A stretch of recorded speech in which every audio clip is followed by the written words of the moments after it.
Yeah, really warm welcome from me and the team at Work 180. We're absolutely thrilled to have so many people joining us today, to our panellists, our keynote speaker, to all of our endorsed employers and those of you who are starting the conversation with us around endorsement as well.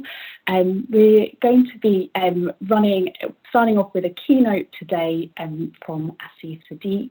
We will then have a panel discussion with all of our panellists for around 20 minutes, and then we'll have time for Q&A as well. We'll then move into group breakout sessions, which is really a chance for you to discuss what you've heard in the panel discussion, and then we'll bring you back into the whole group for you to present what you've been discussing in your groups and present actionable takeaways from the day. So without further ado, I'll introduce myself. So I'm Louise, an inclusion strategist with Work 180. I also lead the UK customer success team. So it's my job to lead all of our endorsed employers on the journey from what we call, well, essentially whatever your starting point is, through to best practice and what we call next practice, which is really thinking about how to be industry leading in the diversity and inclusion space. And our mission is to empower every woman to choose a workplace where they can thrive. So welcome today to our first EDGE event in the UK of the year, which is Being Bold and Building Trust, the Benefits of Transparency in Recruitment. So I've spoken about our mission to empower every woman to choose a workplace where they can thrive, and transparency is absolutely at the heart of that. So for our endorsed employers who are on the call today, you'll know what that means. When you start conversations with us, we ask you a series of questions about the benefits and policies that you have in place that are really supporting women in your organisation to thrive. Not only do we ask you to share that with us, but we ask you to share that transparently on your endorsed employer page for all candidates to see. So what that means is women can go onto your page, they can see what you offer, from everything around flexible working opportunities to coaching, mentoring, professional development, as well as parental leave. And what that means is that women can make really informed decisions about where they choose to work. Now, today we're going to be opening up for you the topic of transparency. We know that it's become increasingly important for candidates to see that you are committed to being a transparent organisation, from displaying your benefits and policies to talking openly about your culture, to saying all the things that you are doing that are working really well, but also being transparent about perhaps what's not working well and what you're moving towards. And today we're going to be opening that up, as we said, from our keynote and from our panellists in our discussion. And what we really want you to go away with today is not just having spoken about this, but actually having actionable takeaways that you can take into your workplace to really drive change. So it's my pleasure to introduce you now to our keynote speaker, Sadiq. So Asif is the Global Head of Diversity, Inclusion and Social Impact at Adidas. Asif works with us very closely as well on our Diversity, Equity and Inclusion Board, and we are absolutely thrilled that he's joining us here today in our event. Asif's a passionate, inspirational global leader. He's a renowned keynote speaker with the ability to empower individuals to make truly inclusive environments. So I will hand over to you, Asif. You may want to add a little bit more to my introduction, and then we really look forward to hearing your keynote. Perfect. Thank you very much, and good morning, everyone. So I was giving it a lot of thought what I would share today, and I thought it's important to reflect very much on the last 12 months and what's changed within the space of diversity and inclusion and the impact that has on recruitment more broadly. I think for my personal sort of insights during that period of time have been around the importance of being authentic as organizations, authentic as leaders, authentic as recruiters, and also to showcase where we're not perfect. And that's a really difficult concept, especially for us. We want to go out and we want to attract the best candidates, and we want to make sure we show up and we talk about how great we are. But we've come to the realization that that what's really important is we talk about how great we want to be rather than how great we are. And that we want potential candidates to join us on that journey, join us on the journey of building that truly inclusive environment. And that's been our key messages. And the key things that I see us focusing on, or many organizations focusing on, is how do we show up authentically during that process? And how do we understand that someone's journey starts with an organization from the moment they hit submit on that application? And I think that's really, really important, because recently I've been seeing a lot of posts actually on LinkedIn where you've got individuals talking about how they've got automated responses to their application, or they've not heard back for a period of time. And that's really interesting, because I think, again, it's that experience and it's that reputation of an organization that's at stake if we don't get those processes right. And more so, that the employee journey starts from that point all the way through till when we onboard them, when they start working with us, and when they're part of our organization. So I think we need to really start reflecting on that and understanding, how do we create that employee experience from day one, beyond the automated emails. Now, of course, it's easy to say, as you can imagine, with our 66,000 employees globally, a number of vacancies, growth in numerous sectors, how do we bring that personal touch to each and every one of our interaction?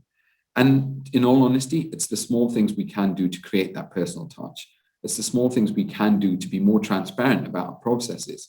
How many times have many of you gone back to a candidate and just said, we'll be back in a few weeks, but not given enough insights, or not given a bit more transparency around where we are, or what's changing internally? And I think it's that human element. We are humans, and we need to go back to the human elements of diversity and inclusion, which I think we've gone so far away from. The other piece I just wanted to touch upon is the fear, or the diversity fatigue, which is kicking in now.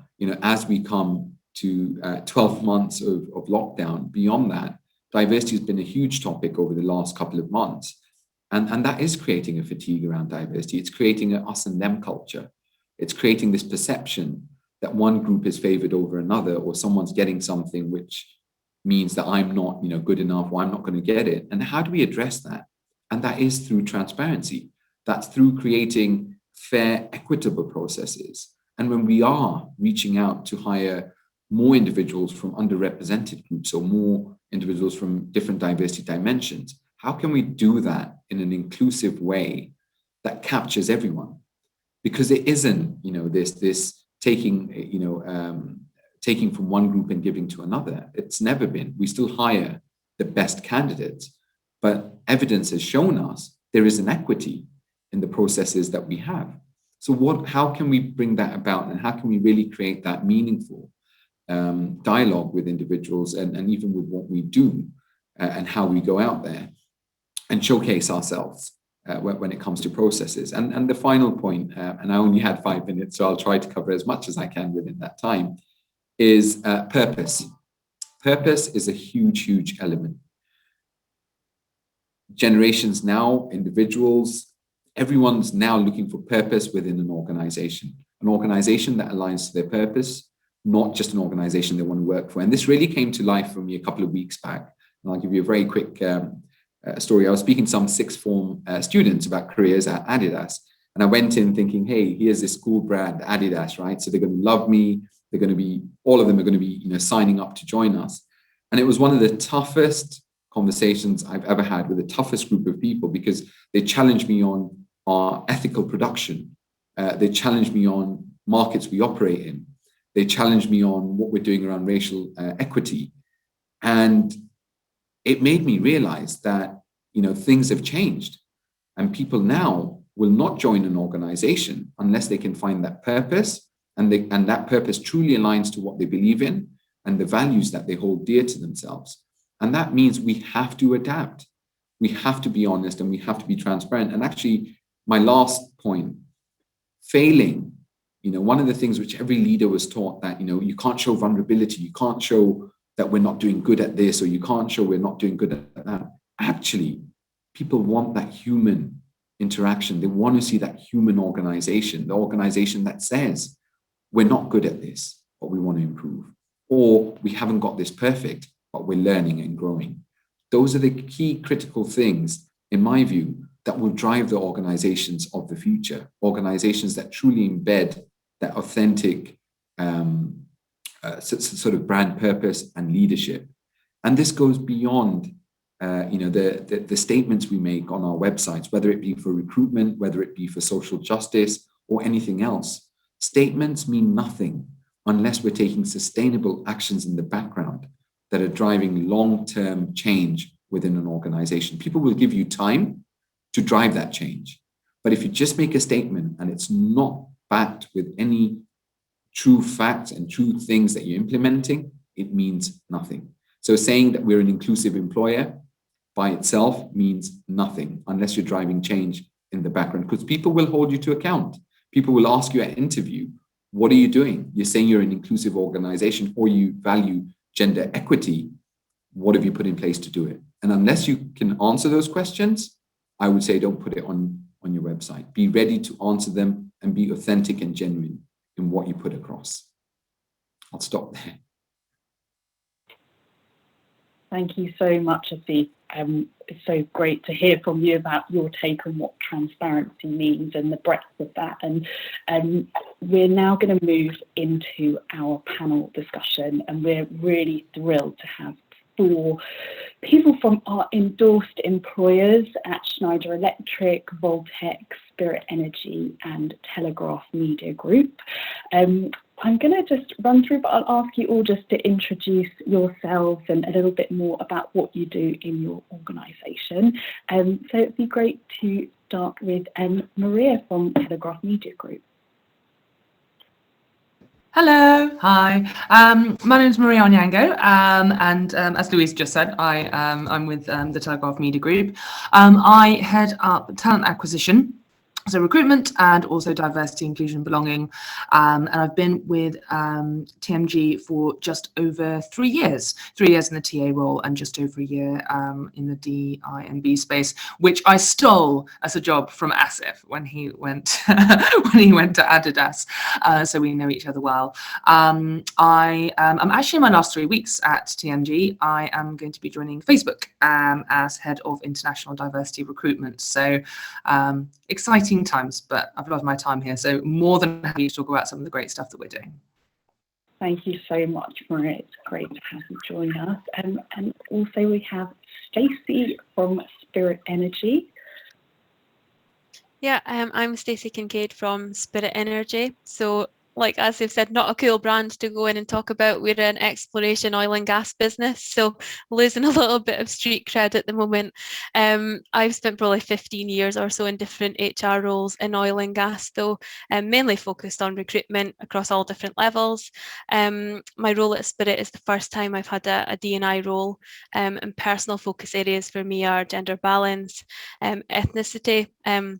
I'm a board member for the Association of Black and Minority Ethnic Engineers, despite being neither black nor an engineer. So that's a real eye-opener for me, and also a lot of focus on well-being, as you would kind of expect with the times we've been through as well. So that's me. Thanks so much, Stacey. And also we have Siobhan from Schneider Electric joining us. Morning, everybody. My name's Siobhan Kelly-Bush. As Louise said, I work for Schneider Electric. I've been there probably over 10 years. Always been in HR, and then had the pleasure of moving into that talent space probably about 3.5 years ago, which I absolutely love. And a bit like Maria, I found the DEI role. With somebody sort of half doing it, and I sort of thought this is my passion, always has been, with different types of people I've worked along in my career. So I've grown that in the last probably 3.5 years and have a fantastic group of volunteers who drive the DEI message across Schneider. So my role is talent manager. My passion is absolutely the diversity, equity and inclusion, which I take the lead for across the UK and I. So delighted to be on the call today. Thanks so much, Siobhan. We're delighted you can join us. And then our final panelist is Stephanie from Voltex. Hi everyone, I'm Stephanie Wilson. I'm from Voltex. I don't think many people have heard of Voltex, but we do cash management for Barclays and HSBC and their customers. My role at Voltex is Head of Diversity and Inclusion. I've been at Voltex for 8 years. I started as a HR administrator and had some incredible development opportunities. And now I head up the HR support team, which is anything from recruitment and vetting, CSR, engagement, benefits, systems. So really, really great team that I work with. I have a huge passion for anything diversity and inclusion. I have a fantastic team around me that's really been pushing a lot of our agenda recently. One of the most recent things that we've managed to do is introduce a domestic abuse policy and a full support network for everyone within our company, which has just been brilliant and really well received. That's fantastic. Thanks so much, Stephanie.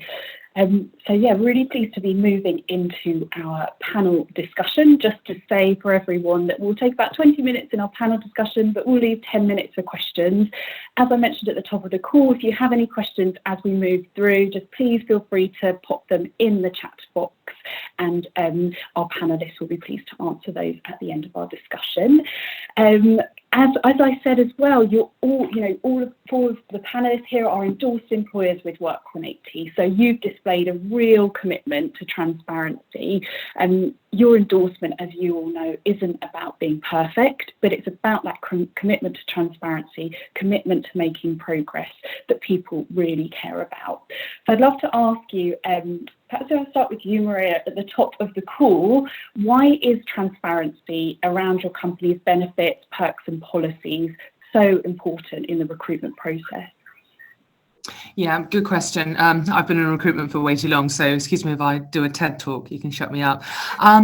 I think it is super important. I think traditionally, kind of some more traditional organizations have been really closed about their benefits and their policies through some sort of misaligned understanding that it's a good thing to keep close to your chest, but obviously if you're hiring a diverse range of people, they have different needs, and those needs can run the gamut from understanding your working hours to your basic kind of flexible policies, maternity and paternity leave, and without making your policies explicit, you miss a trick in terms of attracting those candidates, in terms of making them feel good about working for you, and in terms of employer value proposition, right? I certainly know that here at TMG, we know that there's a perception of us as an employer. Sometimes that's accurate, sometimes that isn't. And by making our policies explicit, we make our approach to people much more explicit. And that's been really helpful in terms of bringing in a diverse range of people and increasing the comfort levels in our opportunities and how we operate. So super key to do that, and to do it as early as possible. So one of the things that we've done is we've put together a really lovely benefits booklet. It doesn't just talk about our benefits, it talks about our approach to diversity, inclusion, belonging, a little bit about our culture and values, and it's all wrapped up in a very nice package, which shows that we've put a lot of love, care and attention into having this conversation.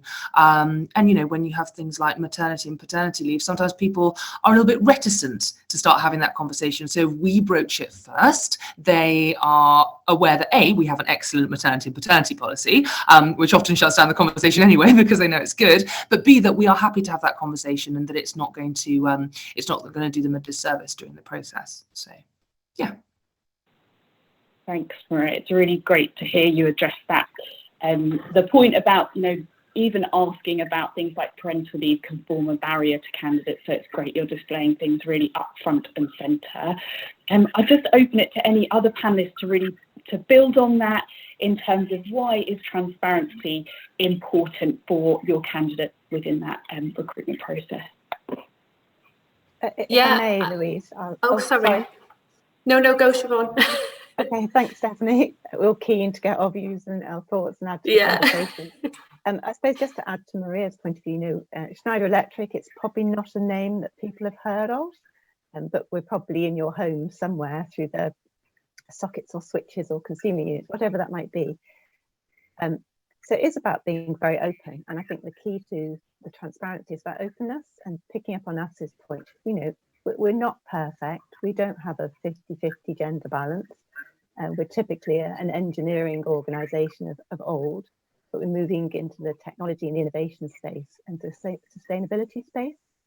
So by offering, and sharing what our benefits are, what that package might look like, but more than that, it's about what the values are behind the organization, what the ambition is about, what is Schneider trying to achieve.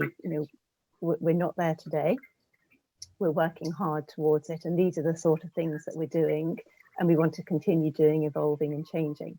And I think being open, being transparent, sharing our values, sharing what behaviours we look for in individuals and the potential we look for in individuals showcases us as an organisation people want to come and work for. They might not have heard about us, but anybody can look in the digital platform now and find out about some feedback about an organisation. We want to be able to, when we are in those searches, some good things coming up about us, the true stories about the individuals that work for us. So that transparency piece for us is absolutely critical, because we're not a name that people know.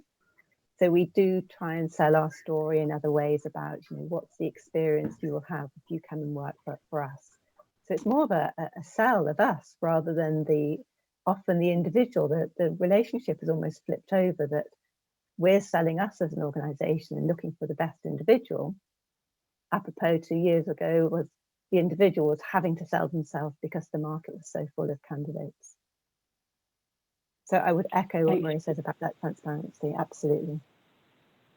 Thanks so much, Siobhan. So interesting to hear how you're displaying your culture and your values through that transparency. I know how much Schneider Electric let the employees speak for that as well. It's definitely be great to hear from you around why it's so important for what you do at Voltex. Siobhan, honestly, you've almost took the words out of my mouth around the company values. It's when you're interviewing someone, it's creating almost like a level of partnership. When you're interviewing someone, they're interviewing you too. And if you can see that company's values and how they live their culture, how they believe in it, how employees feel about it, not just that individual that's selling it at the time, then actually you're putting everything on the table for the individual to go, I could see myself working there. That's the place I'd want to be. If actually they look at it and go, I'm not really bothered about those things, I don't really care about that, actually that might not work for us too. So it is a two-way thing. You have to find that right person, that right talent that is going to drive your company values with you. When they come in, they live those organizational values and drive that, because ultimately an engaged employee is going to be more productive. It helps with business, it helps with bottom line, but you have to be able to find those people and think about what's important to them. So very, very similar to Siobhan, we're not a household name, but if you've been to a cash point in the UK, probably you've drawn some cash out that we've stocked. So we are there, we're just hidden in the background. So we spend a lot of time, my recruitment team spend a lot of time on building our employer brand and trying to get some honest feedback so that we can continuously improve. It's never, this is it, this is our final product. It's a continuous cycle of what's next. Fantastic. Thanks so much, Stephanie. It's really, really great to hear. We've touched on a few key examples there of how you've been transparent, and we've all spoken in different ways about what transparency can look like across the recruitment process. I'd love to hear if you have any further examples of how you've been transparent in the recruitment process, and along with that, possibly the benefits as well that has brought to your organisation. And Stacey, I don't know if that's something you can touch on about your work at Spirit. Yeah, so it's kind of along the themes of what the others have said. I think we try and stick to our brand, which is about being authentic. We have a line, we're all big dogs. There's no hierarchy, everyone comes as themselves, and you have to kind of find your own path. So being transparent, I think we just kind of go through our processes with a bit of a lens of what's going to be an awkward conversation in there. So just little things like our interview invites will say our offices are wheelchair and dog friendly. So we take away anyone who's got a disability having to say, oh, can I bring a guide dog or can I get into your offices? So just trying to remove the questions that people have to ask. And I think for us, it's about letting people make an informed decision. There may be, I've heard a lot of people say that they can't move because they've got a really good pension where they are. which is fine, but that's one aspect of a benefits package. So if you can see that stacked against other things that are probably more relevant more quickly, you know, parental leave, flexible working, little things like we've all got standing desks in our office that help people with so many different things. If you can weigh all of that up against an extra percentage point on pension and make your own decision, I think that that's our job done, is to let people make a good choice. There's nothing worse as a recruiter than if you hire the wrong person. No one wants to ever rework a job, so it's in everyone's best interest that we get a good match. Thanks so much, Stacey. And I think at Work 180 we continue to be sort of surprised every day how little information sometimes employees have to make good decisions about where they work. I see you talked a lot about what transparency means at Adidas. Do you have any specific examples that spring to mind of how you've been transparent and the benefits that's brought to the organisation? Sure, definitely. And, you know, I think just hearing the panelists, just to give firstly a view on having a brand that's probably globally recognized is a blessing and a curse, because at the same time, the expectations of our brand, you know, this really cool, diverse and inclusive brand means that people are expecting a lot more from us from the moment, from the first moment that they apply to us. So it's a good thing and a bad thing. It holds us to account. I think there's a few things which I think are really, really important when it comes to, you know, what we offer, some of the benefits and things like that. The first piece is, how do we make sure that benefits are seen to be inclusive? Because sometimes certain benefits are pitched in a way that they are only perceived, or even it could be biased from the recruiters themselves, or even how we've framed them, that they can land as being only relevant for one group of people, whether that be you know, from a gender perspective or any other diversity dimension. And so for us, it's really important that every single benefit is seen as being inclusive in how we pitch it. It's interesting, like we talk a lot about sports, as you can imagine, being a sports brand, but how can we be inclusive in how we talk about what we offer from that perspective? Because not everyone wants to play six-a-side football on one of our pitches, and that's fine. You know, inclusion is that we cater for the needs of every single person and the different abilities when it comes to playing sports. So it's a lot about how do we create that inclusion around our products or around our sort of offerings. The second piece is, how do we remove some of the challenges when it comes to not just benefits, but things that we offer. So how do we make it more fairer? Because we know statistically, for example, when it comes to certain negotiations within those processes, men are prone to ask for a lot more, will just, you know, sell themselves in certain ways or around the benefits they currently have, even if they don't have them. They'll do a good job of getting their employer to provide more. So how do we create fairness in that process so that we're actually from the get-go offering the same to every single person? So you're not disadvantaged if you're not selling yourself in the same way or what you have currently. And that could be things like, you know, long-term incentives, bonus plans, pensions, you know, all the things that we cater for. How do we create equity if we know statistically that, you know, we end up not creating fair processes when it comes to some of those elements? And the same goes actually with pay negotiations as well. You know, how do we provide pay ranges as opposed to, you know, the age-old question, which I absolutely hate, and it's illegal in certain countries, but how much do you currently earn? Because again, that then brings about the same vicious circle of, you know, women getting paid less, and then that continues into the next organization. So it's fairness with, of course, what we offer, but also transparency on key elements like pay, benefits, what we can offer, because companies can or do have access to numerous things they can offer. But how do we make that fair for each and every person, rather than for the person who shouts the loudest gets the biggest share of that? Thanks so much for opening that up, Asif, around it's not just saying what you have, it's about how you make sure that every inclusion you have is as inclusive as it sounds, and that you're explaining that in the right way for your colleagues as well.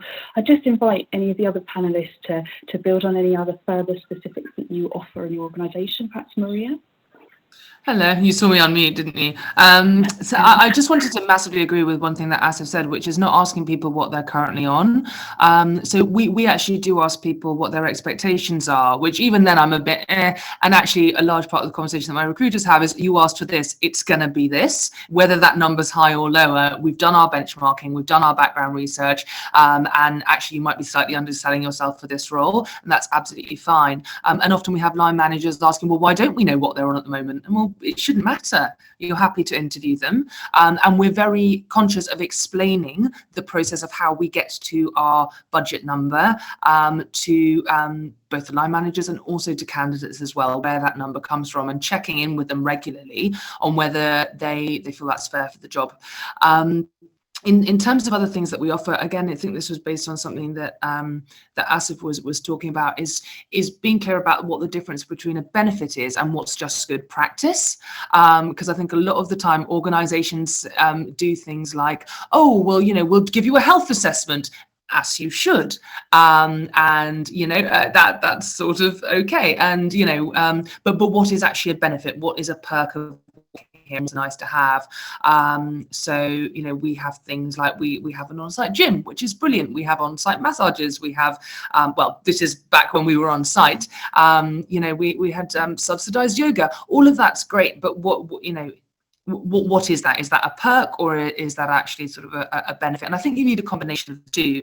But one of the things that I think we're looking at is, as we go forward with our benefits post-COVID, I think that will look quite different. I think it'll probably be more flexible.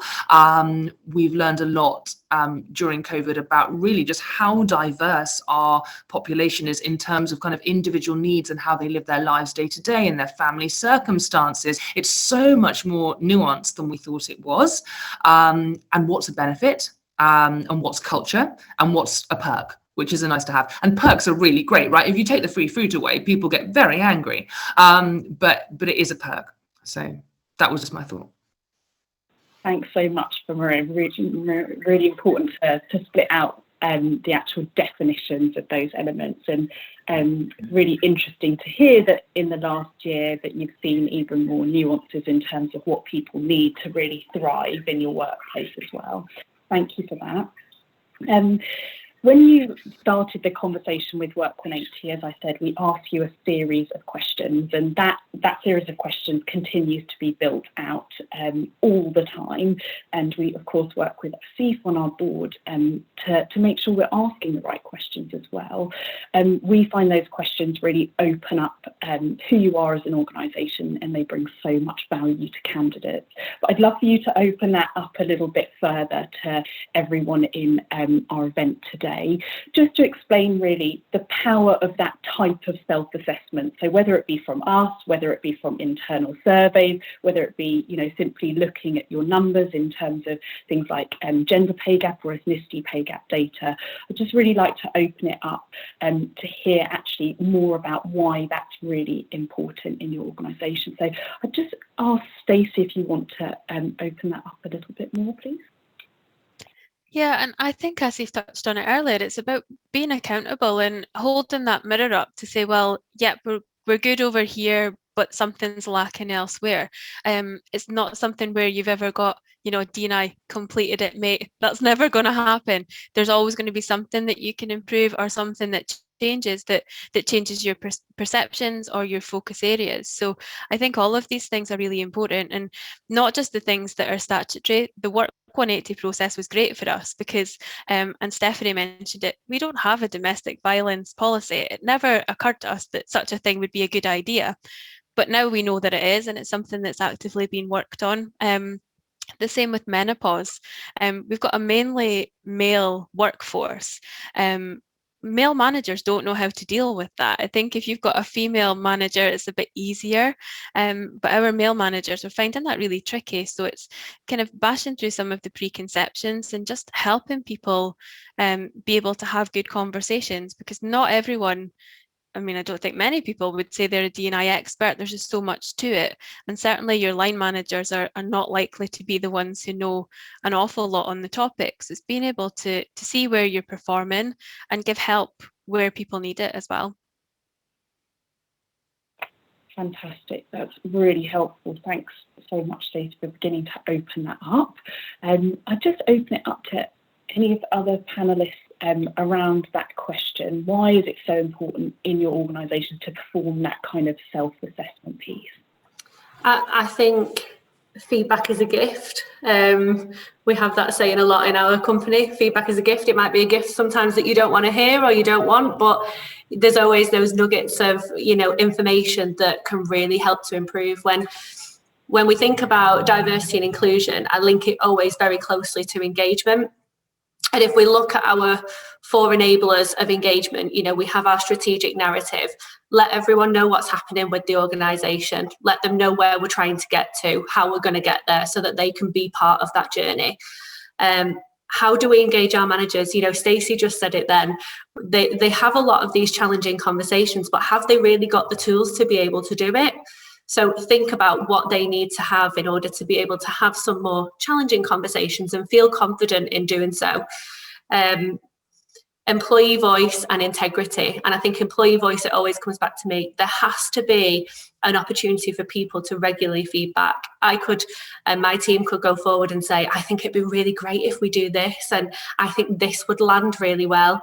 And then some of our employees would go, I didn't like that at all. I thought it was rubbish. I think actually we should have done this instead.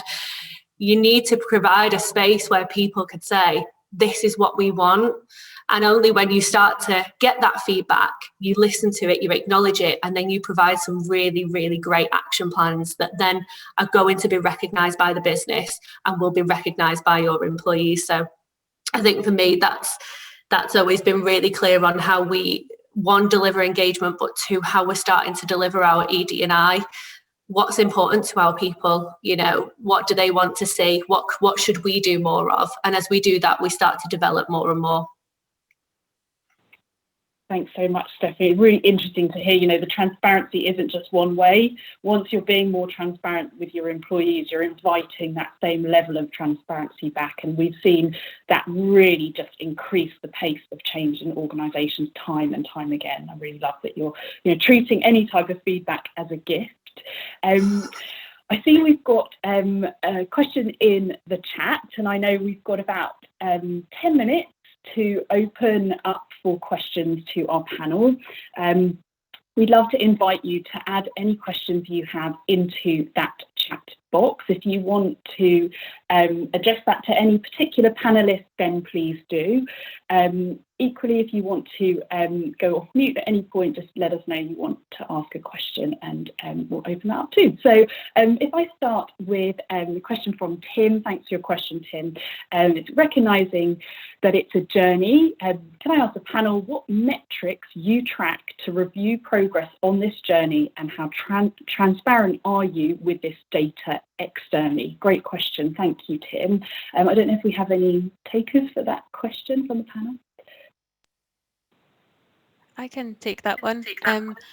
If we focus on gender, because there's so much. So for gender, we track all of our applicants, how many of those what the proportion is that converts to interview and then to hire as well. We gender balance our interview panels, and we try to gender balance our candidate slates as well. We're pretty transparent with that. Really pleased that 100% of our interviews last year were gender balanced in terms of the panel, and I think it was 87% for slates, which for our industry is really good progress. We report that in the gender pay gap documentation that we do each year, and I'm happy to talk to anyone who wants to know about it. We're trying to do our best to publicise it. I think one of the things with D&I is a lot of companies are doing really good stuff, but they keep it to themselves. I think it's really important that it is shared between companies who can raise the bar, especially people like, you know, Work 180's endorsed employers, but also industry networks and candidates. If a candidate asks me that question before they come in, that's a really good sign that they're going to work well with our organisation. So metrics, as much as we can get, we'll track, and then it just depends how we convert that into actions. Fantastic. And if I can add, oh, sorry, Louise. Just to add to what go Stacey's ahead. saying from a Schneider point of view, because of our history being quite male dominated, and we still are, we have a number of engineers, and we try and attract a balance of different types of engineers. I suppose the metric that we monitor from a recruitment point of view is definitely the male-female hiring. And that's taken a lot of time with regard to the re-education of the sourcing managers as well, you know, that unconscious bias that they might have of the type of individual they think would do the job, you know, i.e. they've got to have X, Y, and Z skills, technical skills, when not necessarily they do. So we do track that quite hard with regard to hires coming in. And great to know that, you know, today in February, last month, February, it was 49% men and 51% women that were coming into the business through the hire, which is a huge change, you know, and that changes month on month, but our ambition is 50-50, because how else are we going to get gender balance if we don't do that? And equally, when we look at our early careers, our measures are still 50-50 through the graduates and the apprenticeships, but more so through the different types of individuals we bring in as well, to try and move away from, in inverted commas, engineers, because we have lots of engineers, but different types of individuals coming in and bringing their creativity and innovation. So those are one of the measures, but probably like all of us sitting around the panel today, we have a number of KPIs. Overarching all of that, back to the transparency, we have ambitions. You know, we have ambitions to have 40% frontline managers being female. You know, we've achieved the 50-50 hiring, but our ambitions, we're not there on some of them. So we've still got a lot of work to do on some of those areas. But that, again, is back to the transparency. I think it was definitely saying we're not finished on D&I, and I don't think we ever will be. It will always evolve. Can I add on metrics as well? And I'll probably defer to some of my more experienced colleagues on the panel, but try not to get too hung up with the numbers. I think diversity without inclusion is nothing. If you're just improving your representation, but the people who are joining don't feel like part of your business, then you're causing yourself an even bigger problem. Inclusion's a harder thing to get right than just, you know, changing the number of people who are applying for jobs. So I think you track things, but don't get too hung up on the numbers. Focus more on the outcomes. Thank you, Stacey. That's great advice as well. So hopefully that answered your question, Tim. And I can see another question in the chat from Simon from PlayStation, one of our endorsed employers. Simon, you raise a great point. I think we've talked a lot on the call about the importance of transparency and how that can really help your organisation culture and values shine through. But we know that can't be done just by, you know, a diversity inclusion lead or your HR team, but it actually has to infiltrate through to all your employees and hiring managers. Simon, you ask here, how does all of this translate in the internal training of hiring managers, ensuring that they sell in your company culture and understand the importance of inclusive recruitment practices and how bias shows up? I know, Siobhan, you've touched on that a little bit just now. I don't know if you want to open that up any more at all around the hiring manager training. So we in Schneider took it a step further, Simon. So we put all of our managers through inclusive leadership training. So that did really focus on all the different biases that we have and how that applies to all of the different activities they do as a leader. So of course that covered the hiring process as well, but we took a wider gambit with regard to what does a great leader look like and how does a great leader be inclusive in everything that they do when they're making their decisions. So we covered all of the leaders at that point, not just the hiring managers. Because we want to have that culture shift. You know, we're looking at embedding inclusive culture, driving those inclusive behaviours, and certainly calling out those behaviours when they're not inclusive. So to the zero tolerance type of style that we take, because we do, as Stacey said, we want to attract different types of individuals and break down that stereotypical of this is what a Schneider person looks like, and how else to do that by develop the people you've got and then attract different types of people into the organisation as well. Thanks so much, Siobhan, for explaining how you're getting that messaging out to all your hiring managers as well. Could I add something? Yes, please sorry. do, Maria, please. Sorry, I just wanted to add something because I really like the sort of holistic approach which we've also taken in terms of training as just, an inclusive manager is a good manager, right? The two should be one and the same. One of the things that we've done though is and again, I think I've been too long in recruitment is a really intense time for managers, right? It's a time when they're either growing their team or they have less people on their team. They are looking to move fast, and it's a time when sort of some bad behaviors can sort of start creeping back in because they're under pressure and they have the luxury of choice, right? They have 10 CVs in front of them, some of which, from their perspective, look like a safer bet than others. And often those tend to be the standard people that they've known for X amount of time, or there are referrals coming in. And it's exactly the sort of environment where diversity, inclusion, belonging can sort of go on back foot. We do something which is called the Recruitment Masterclass, which is specifically, it's a very, very technical kind of recruitment piece, which is how do we look at a CV? Let's talk about educational background. Let's talk about bias, specifically when someone's sitting in front of you and you've never, it really is geared towards those kind of key bits of the recruitment process where we know decisions happen quickly, right?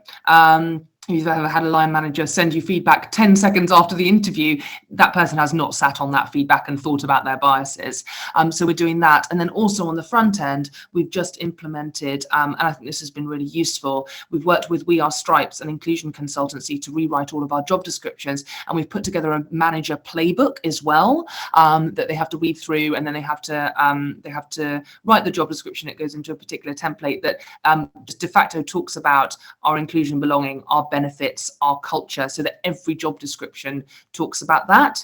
And it sort of, in a weird way, sort of yokes them into a certain format, but it just makes sure that we've got the kind of right approach. So I totally agree with the kind of holistic training, and inclusive management is good management. I think sometimes with recruitment, it tends to be quite a kind of technical operational thing. So we also have that for kind of line managers when they're on the go.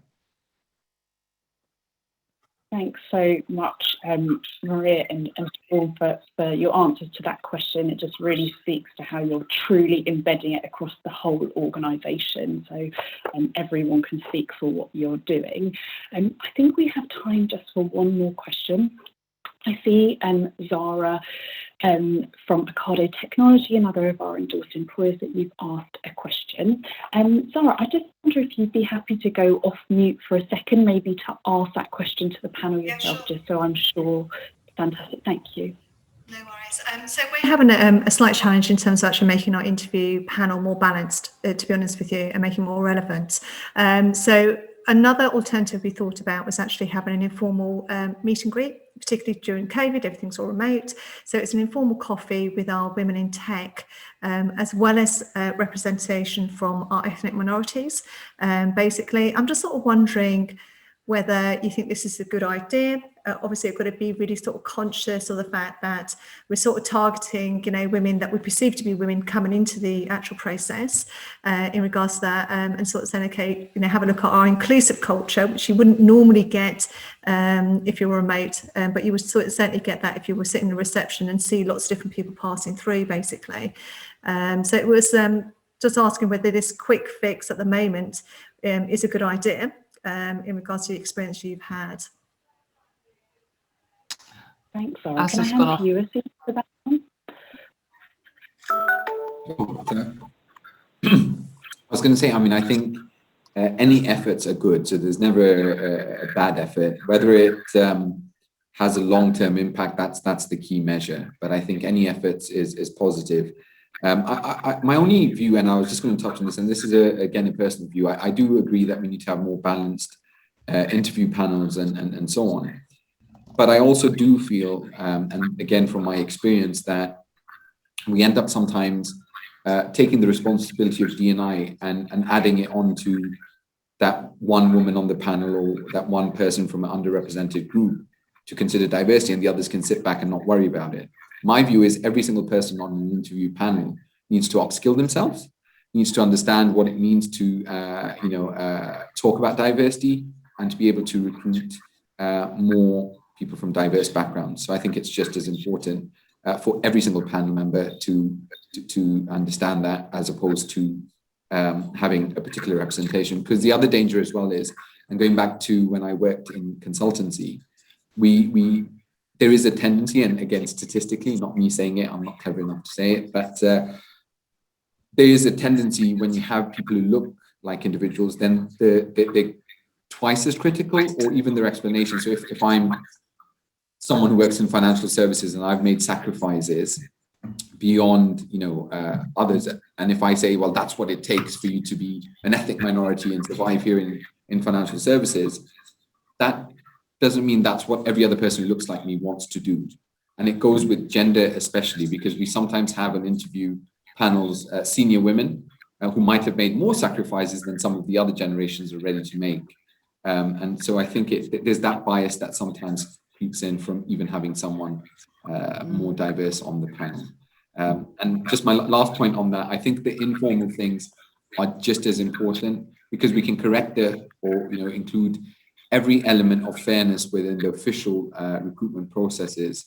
But what about the informal coffee chats? What about the informal someone knows someone and they can get some insights? Those things happen, they exist and will exist for the near future. So the more opportunities we can create for those individuals who might not have access to those, the better it is. I agree with everything Asif says, and I would add, because I think your idea comes from the right place, and it's something that we've thought about previously, right? In particular with women in tech, where we don't have an obvious woman who's closely enough related to the role to sit on that interview panel. And so the impetus is to find a tangential woman to interview them so that they've seen a woman during the process. But then the questions we asked ourselves were, if you're that woman or if you're that ethnic minority person, how do you feel being roped in because you have ovaries or brown skin? And that's your function, is to prove that we have them there. Or is it part of your culture that actually, how socially acceptable is that to the sort of minorities in your organization, and what is that? What is the purpose of pushing them in that process? To Asif's point, what is their reaction going to be in that situation? And then thirdly, does it need to be as part of the interview process? Could it be after offer that they have kind of, informal video coffees with a range of people from across the business who might be stakeholders? The last thing I would say, and we had to challenge ourselves with this, is there really no one who can interview them from a proper interviewing perspective? Because often there'll be a stakeholder, or there'll be someone who they work with within finance or systems. The kind of reframing of what an interviewer should look like often looks like either a direct peer, a more senior stakeholder, or someone up the management chain, which lends itself on those mid to senior roles to your standard kind of white male counterpart. So again, the way that we think about interviewers, I think, is probably slightly biased. Thank you for that. Basically, I think they did raise questions myself in terms of being an Asian woman myself. Basically, if I was actually faced with an informal coffee with someone very similar, I'm not too sure I would take that favourably in that regards. I would sort of think maybe it was a token they sort of put in there in that respect. So I'm kind of conscious of that as well in that respect. So thank you for those. I think I'll bring that back and sort of see what else we can actually sort of be part of their actual panel and see how we can actually elaborate on that. Cool. Brilliant. Thank you, Zara, again for your question, and Steve and Maria for those great responses. It's great to hear so much knowledge sharing so far on the panel, and thank you all for questions just now. In a few moments, we're going to move into breakout rooms, and just really a chance for you to just discuss a little bit further what you've heard today and pose any questions to each other. As I said at the beginning of the event, we really don't want this just to be about talking. It's all about being able to go away with actionable points that you can use to drive change in your organisation. So what we're going to do is we're going to go into breakout sessions in a few moments, and we'll be in there for about 15 minutes. And either your panelists or people from Work 180 will be helping move those conversations along. Then we'll bring you back into the whole group again, and we'll have some time for you to feedback. So we would ask you, when you go into your group, just to make sure that you've appointed by the end of discussion a spokesperson who would be happy just to give us some top line thoughts around what you've discussed. And then we'll take another 15 minutes just to hear what you've been discussing as well, before we close with our actionable takeaways, as I said. So I'll leave you, Hosanna, to break people up into those rooms, please. I hope that you had some interesting discussions just now. As I said, now we're all back together again. It would be great to hear some feedback from just one person from each of our 3 groups, just to understand what might have particularly resonated with you today, and of course those kind of actionable takeaways. So I'll open it up, and just hopefully you've all assigned a spokesperson while you've been in your group. So can I just ask for the first volunteer spokesperson to feed back to us? I will. I'll go first, and apologies. We didn't.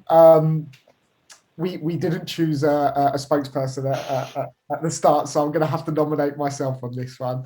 But it was fantastic. Firstly, just thank you to all of the panelists as well, and starting the discussion. It was really, really great to hear some of the different challenges that you guys have faced, and what you're doing to move to more of an inclusive recruitment process and attraction process, but also employment.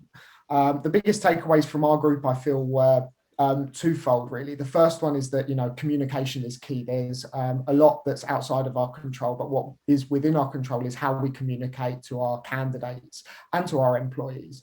The second key takeaway was re-education, and that if we understand the recruitment workflow that we have, we lose candidates at different stages within that for different reasons. If we can understand those reasons, we can look at making sure that the re-education piece around them is as effective as possible, whether that's, gender decoding job ads through to unconscious bias training with everybody, not just the people that you think need it, is going to be super key to having success in the areas that we've discussed this morning. Brilliant. Thank you so much, Dan, for going through those key takeaways. They sound brilliant and really actionable after the event. And we've got 2 more groups. It'd be fantastic to hear if there's anything further that you've discussed in your groups. Hopefully you've got spokespeople. If not, we'll just ask for a brave volunteer. We have identified someone, which is me. For us, I think what we went into discussion is, I think we all discussed in terms of what some of us has done and some of us not. I think some of us has already implemented the things that have been said. Others found, for example, the playbook a great idea. But what we actually done is we focused more on the power of data and how we could actually use that in our advantage. Sometimes it's not as powerful to use words and say we can't find X amount of women, but we can actually show through our ATS reportings or through LinkedIn reporting about the amount of work that goes into it, what we've done actually, how much we've done, how much input we put into that, and why sometimes we unfortunately don't get to a balanced applicants or a balanced shortlist, that we can actually justify that with the power of data. But also one of the colleagues mentioned that with the ATS, sometimes you can work backwards and try to identify the gaps where the problem actually comes. Is it through the shortlist stage, is it the interview stage, is it the applicants, and try to use that data actually in our advantage. That's kind of the topics that we were discussing. Thank you so much for sharing. Great to hear that there are takeaways about how you can use data, and also looking at that data as you've just described across all stages of the employee journey, essentially, in the recruitment process. Fantastic. And then I just ask for feedback from our final group around what you've just been discussing. Hi, Louise. I'm not sure if Natalie's still with us, but I think we may have lost her, and I had maybe unfairly kind of said, Natalie, you're going to speak up on our behalf, but it's all good. So we had a really in-depth conversation, and we could have honestly kept going. I asked the question around leadership, and how do you make leadership more responsible when it comes to being really transparent around D&I and bringing them along on the journey and not making this so much an HR or talent acquisition responsibility, as Asif had touched on earlier. And, everyone had some really great ideas with things that they're doing at their organizations. Simon spoke about how they work from the ground up and they involve leadership that way. And then we also touched on creating allies. So not always picking on, for example, a person from an ethnic minority to be the spokesperson for how are we going to discuss race at work, and how are we going to, make sure that everybody's, thinking with a clearer lens and facing, their biases and avoiding discrimination. It's about how do we, as white people or men or whatever it may be, become allies in this space? How do we take responsibility for these conversations? So, a lot of great takeaways and a lot of interesting ideas. And what we also touched on is that we need to move away from just training. Simon had a great analogy when he said, it's like having a David Brent kind of situation. We're going to all sit down and have our 90 minutes training. And let's rather make it an ongoing education piece where, you're embracing it, you're tackling it on an ongoing basis. So, there's Natalie, shame her internet played up. All good, Natalie, but thank you. So yeah, it was really, really a lovely chat. And as I said, it was lovely meeting them all, and I could have kept them there all afternoon, but Hosanna kicked us out. Thank you so much, Marlene, for sharing. I always hate to break up the conversation because I know there's so much that we can talk about for so long. But yeah, just really for me to say a huge thank you to everyone on the call today. We're so glad that so many of you could join us for our first UK Edge event. So EDGE, as a reminder, is Executives Driving Gender Equality. So I'm so thrilled that we've been able to share so many inspirational and actionable themes that we can take away. Thank you to everyone for really engaging in the conversation and being open. The drive forwards in diversity and inclusion, as we said, relies on that openness and it relies on that transparency. And big thank you for engaging with how you can build trust through transparency in your organisation.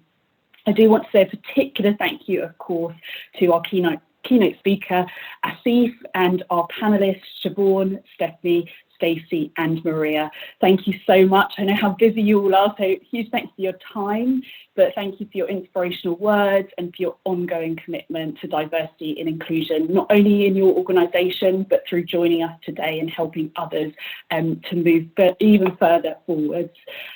Key takeaways, I think there are so many, but it was brilliant to hear firstly, what transparency means, because it can mean so many different things to different organisations. We just really got a sense, I think, today of the power of transparency to really transform the employee experience.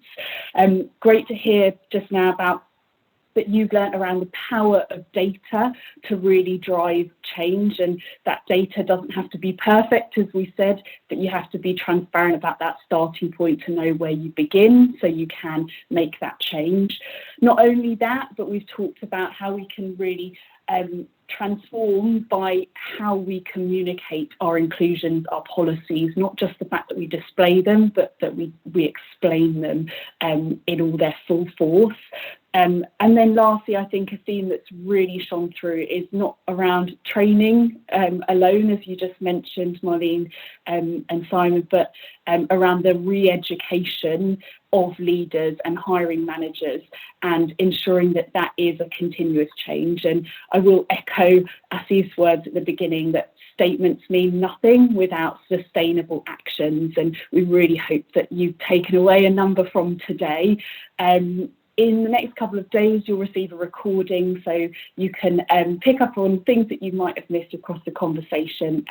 We'd love to keep talking to you as well and answer any questions off the back of today. So please feel free to get in touch with myself or one of my colleagues. But I'll just close today and just say a huge thank you again to everyone involved and to everyone who joined, and wish you a great rest of your day.